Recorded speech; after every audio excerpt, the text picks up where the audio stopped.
Hi, I'm Kevin Rondo, and this is the Pop Shove-It tutorial indoors. Why am I indoors?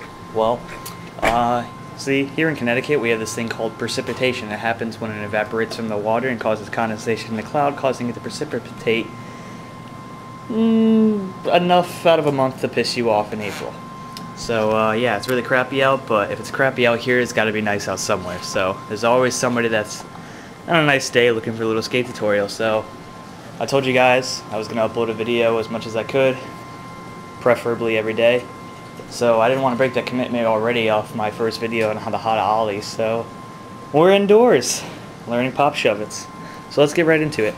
Okay, a pop shove-it, you want to know how to ollie at least, and have a good control of your board. Like, not all like, oh, push, fall, none of that crap. You want to know, you don't need to know how to ollie, because you could do a shove-it without popping it, but I highly recommend it if you're going for steez. So, without further ado, here's the pop shove-it. Okay, I have a specific preference when I do it. I put my feet, this one's slightly angled, and my back foot on the tip of the tail. That's the way I do them. It's all about how comfortable you are with it. But for mainly starters, people like to keep their front foot a little angled yet flush, about 3 inches beyond the front bolts, and their back foot straight across the tail. Straight across the tail because your toe can easily grab the edge and scoop it behind you instead of having to get an extra effort to scoop it. So with a pop shove-it, it's a little different than an ollie, but just as easy. But there's a different technique you're going to need to learn.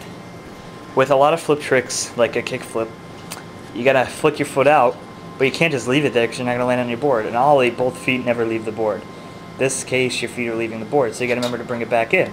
So with your back foot, you're going to pop like an ollie, and you're going to scoop. There's a nice little scoop behind you.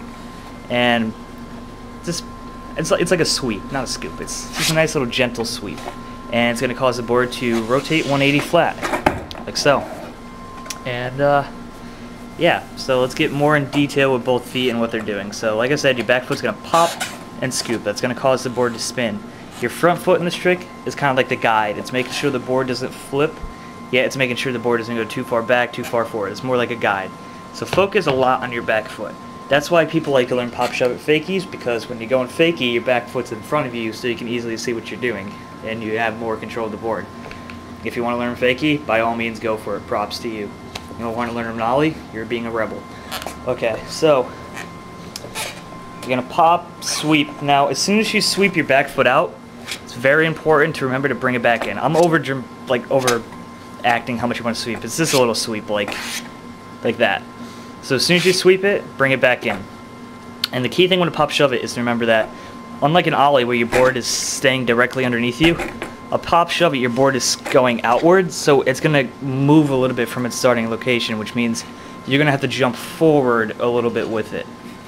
So it's going to be the sweep with your back foot, bring it back in while going forward just a tad bit. And that's it. It's a pretty simple motion when you get it down, and it makes up a lot of tricks. So troubleshooting with this trick would be landing like this. You're not bringing your foot in. That's all I can really say to that. Jump forward a little bit more and try and bring the front foot in. Landing like this. Like I said, jump forward a little bit more and bring your back foot forward when you jump forward. Landing like this. That's pretty self-explanatory. You're not jumping with it. One problem I see now, like, it's almost like a new thing. I gotta know what you beginner skaters are trying to pull here. But I see kids trying to go for pop shove-its and landing like upside down like this. The only suggestion I have for that is I never had that when I was learning the trick. But just keep your foot level on all sides. Don't have it like back here or over here. Just keep it flat across the board. That's my only suggestion for you. I really wouldn't know how to fix that one. You shouldn't run into that problem, so don't be worried.